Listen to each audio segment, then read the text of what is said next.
इससे और पुख्ता होता है कि ईवीएम में गड़बड़ करने के पूरे चांस हैं, उसका जुगाड़ कर लिया गया है। वो इलेक्शन कमीशन की भर्ती के रूप में कानून में बदलाव किया। क्या मजाक चल रहा है देश में? ये देश के लोगों के साथ धोखा है, अल्टीमेटली ये देश के साथ धोखा है। अब तो पूरा देश बोल रहा है और देश की बात को मानते हुए सरकार को सद्बुद्धि आनी चाहिए, वो अपने मालिकों की बात माने और चुनाव बैलेट पेपर से कराए। हेलो दोस्तों, एक बार फिर से आप सभी का मैं बहुत बहुत स्वागत करता हूं। इस समय देश में दो मुद्दे बहुत ज़्यादा हावी हो चुके हैं, एक जातिगत जनगणना और ईवीएम का मुद्दा। कहा जा रहा है कि 2024 के चुनाव में यही मुद्दे हावी रहने वाले हैं और ख़ास तौर से विपक्षी पार्टियां अब ईवीएम को लेकर खुलकर बोल रही हैं।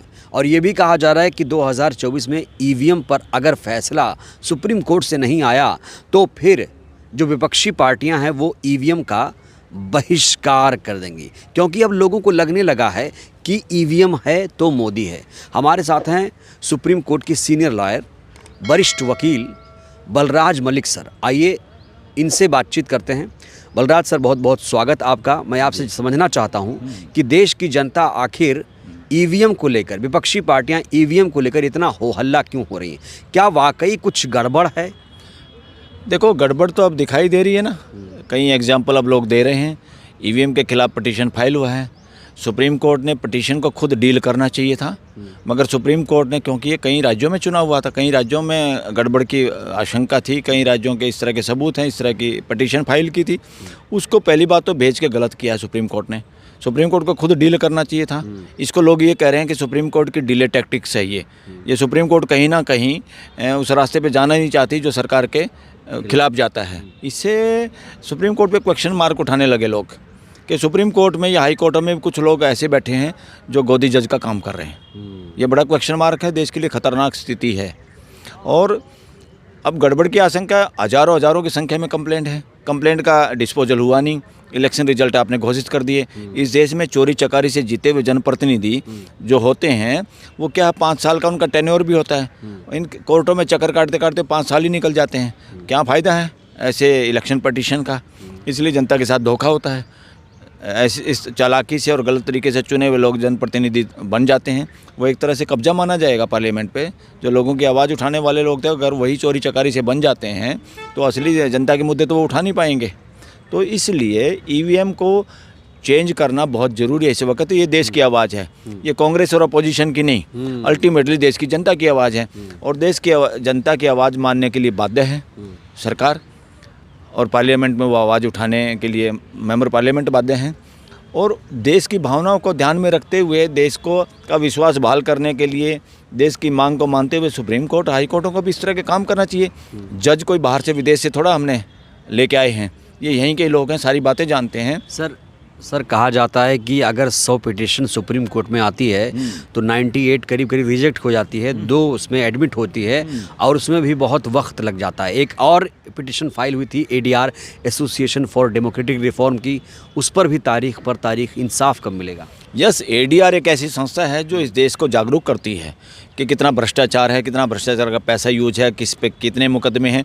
ADR ने ही ये सारे मुकदमे लड़े, तभी जाके इन लोगों के बारे में पता चला कि किस पे क्या मुकदमे हैं। वो सब एफिडेविट देंगे।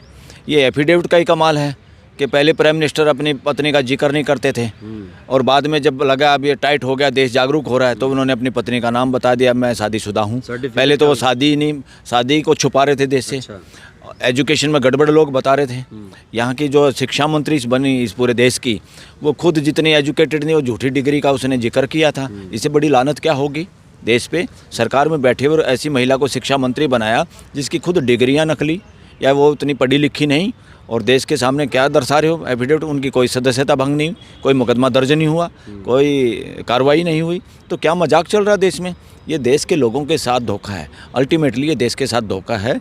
और ईवीएम अब देश की डिमांड है और इसको बंद करना चाहिए और बैलेट पेपर से चुनाव होना चाहिए।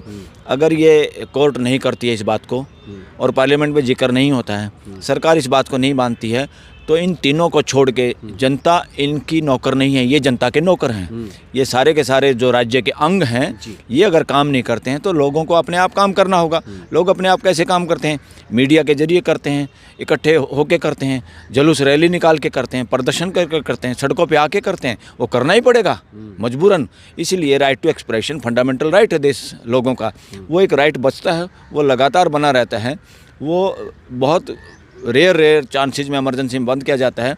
जिस तरह से इमरजेंसी में कई बार लोगों को बोलने में पत्रकारों पे प्रतिबंध लगाए जाते हैं, वो रास्ते नहीं हैं, वो देश की सुरक्षा की वजह से होता है। झूठे देश की सुरक्षा का बहाना बना के अगर लोगों की जो आवाज़ बंद करना चाहते हैं, वो देशद्रोही लोग हैं, वो देश के दुश्मन लोग हैं। विपक्ष तो कह रहा है जो संसद की सुरक्षा नहीं कर सकता वो हमारी सीमाओं की हिफाजत क्या करेगा। अरे भाई, सुरक्षा तो लोग करेंगे, सैनिकों से फौजों से सुरक्षा नहीं होती। अल्टीमेटली ये समझ में आ जाना चाहिए इस देश को भी और पूरी दुनिया को समझ में आ जाना चाहिए। बॉर्डर पे जो मिलिट्री बिठाई हुई हमने, प्रकृति ने बॉर्डर पे कोई बॉर्डर नहीं बनाए हुए। प्रकृति में कोई बॉर्डर नहीं है, पशु पक्षियों जीव जंतुओं के लिए कोई बॉर्डर नहीं है, इंसान के लिए भी कोई बॉर्डर नहीं है। ये इंसान की बेवकूफ़ी की वजह से बॉर्डर बनते हैं, वरना धरती पे बॉर्डर की ज़रूरत नहीं है।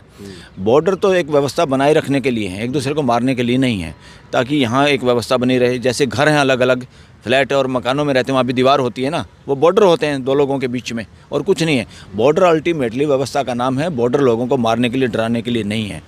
और सेंध मारी जो पार्लियामेंट में कह रहे थे यहाँ कोई नहीं कर सकता, कुछ नहीं कर सकता। अरे भाई, तुम यहाँ जानवरों को, पशु पक्षियों को रोक सकोगे, आदमी को एंटर करने से कोई नहीं रोक सकती, कोई टेक्नोलॉजी नहीं रोक सकती, क्योंकि आदमी ही टेक्नोलॉजी बनाता है और आदमी ही टेक्नोलॉजी को हैक करता है। तो आदमी की सुरक्षा, मानव जाति की सुरक्षा मानव जाति से ही होगी, हथियारों से नहीं होगी। सर, यही हैक वाली बात कहा जाता है कि ईवीएम में लगी है चिप और इसे कहीं से भी कंट्रोल, नियंत्रित कर सकते हैं। दिग्विजय साहब इस पर बार बार चोट करते हैं। बिल्कुल सही चोट कर रहे हैं। अरे भाई, ये देश का मसला है भाई, और देश के लोगों के अधिकार का मसला है, मताधिकार का मसला है। दिग्विजय बोले, कोई और बोले, अच्छी बात है, अब तो पूरा देश बोल रहा है। और देश की बात को मानते हुए सरकार को सद्बुद्धि आनी चाहिए, वो अपने मालिकों की बात माने और चुनाव बैलेट पेपर से कराए। ये सर, लेकिन इंडिया गठबंधन, खास तौर से विपक्षी पार्टियां भी अब इसको लेकर बहुत लामबंद हो रही हैं। क्या अब आखिरी यही सल्यूशन है कि अब यही लोग उतर कर कुछ इसका समाधान ढूंढें? क्योंकि कहा जा रहा है कि सरकार तो इसके मूड में है नहीं, सरकार तो चाहती है कि भाई ईवीएम से ही चुनाव हो, टेक्नोलॉजी का मामला है। देखो, लोगों को शक होगा ना, क्योंकि सुप्रीम कोर्ट के फैसले को भी साइड लाइन करके पार्लियामेंट एक अध्यादेश लाए, अब कानून बना दिया एक तरह से, क्योंकि पार्लियामेंट में पास हो गया है वो, कि दूसरा जो चीफ जस्टिस की जगह मंत्री होगा। मंत्री कौन होगा? प्राइम मिनिस्टर की कैबिनेट का मंत्री। इसका मतलब देश तो उसमें शामिल नहीं है। देश कब शामिल होता? देखो, 3 अंग हैं देश में, राज्य के, पार्लियामेंट, जुडिशरी और सरकार। अब सरकार में से आ गया प्राइम मिनिस्टर और जुडिशरी से आ गया चीफ जस्टिस। सरकार में से 2 लोग आ गए। हाँ। नहीं तो सुप्रीम कोर्ट ने सही फैसला किया था। सुप्रीम कोर्ट से आ गया चीफ जस्टिस या उसका कोई प्रतिनिधि जज। और तीसरा आदमी आ गया अपोजिशन का लीडर। अपोजिशन का लीडर कहाँ से आया? जो पार्लियामेंट में अपोजिशन है।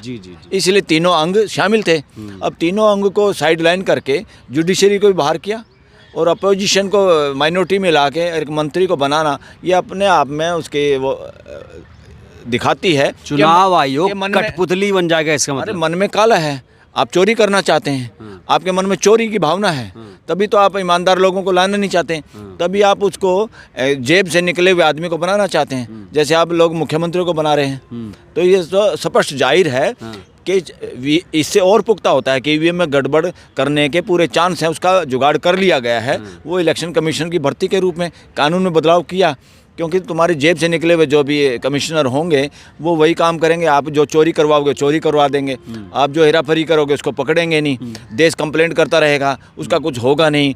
लोग यहाँ पर सुप्रीम कोर्ट में आएंगे, सुप्रीम कोर्ट कह देगी जाओ पहले हाई कोर्ट में चले जाओ, जैसे अभी कह दिया। ये गलत है, ये सुप्रीम कोर्ट के लिए भी गलत है, ये देश के लिए भी गलत है। सुप्रीम कोर्ट को इसलिए काफ़ी लोगों को अभी ये लगने लगा है, सुप्रीम कोर्ट हाई कोर्टों में काफ़ी ऐसे लोग जज बन गए हैं जो गोदी जज के रूप में काम कर रहे हैं, और इसलिए थोड़े दिनों में हर जुबान पे नाम मिलेगा कौन जो गोदी जज हैं और कौन देश का असली जज है। तो सुना आपने, बलराज मलिक सर ने साफ साफ कह दिया है कि इस देश को अब बैलेट की ज़रूरत है, ईवीएम नहीं। ईवीएम क्योंकि शक के घेरे में संदिग्ध है ईवीएम, और इसीलिए देश की जनता, 140 करोड़ की जनता भी चाहती है कि बैलेट से चुनाव हो। बहरहाल आपकी क्या प्रतिक्रिया है, आप क्या सोचते हैं, ईवीएम या बैलेट? अपनी प्रतिक्रिया आप देना मत भूलिएगा। वीडियो को लाइक करिए, चैनल को सब्सक्राइब करिए, अपना बहुत ख्याल रखिए। शुक्रिया।